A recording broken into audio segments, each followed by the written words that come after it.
before the Rock Island Railroad went out of business in the 1970s, it made Eldon, Iowa a community that shared the railroad life. The town size may have gotten a lot smaller since the railroad closed, but there are still people who remember what railroad town life was like.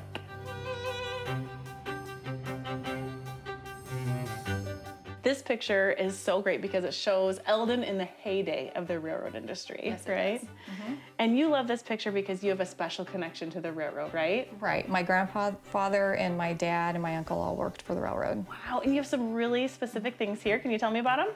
I have my dad's railroad watch. Wow. And he passed that on to me. And it's very important to every railroader because they had to be checked by a jeweler to make sure they kept precise time, because if they weren't on time, there could be crashes.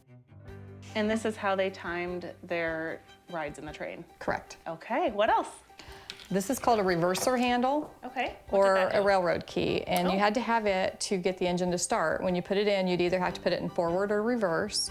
And if it was in neutral, the train wouldn't go. And so if you took it out, it went into neutral. And so without this, the train wouldn't move. And does this stay with the train or with the engineer? With the engineer. And so this is your dad's? Yes. Wow. Okay, what else?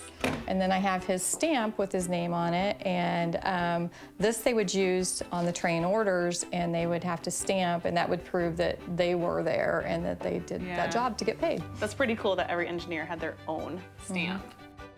Yes. Thanks so much for sharing. Thank you.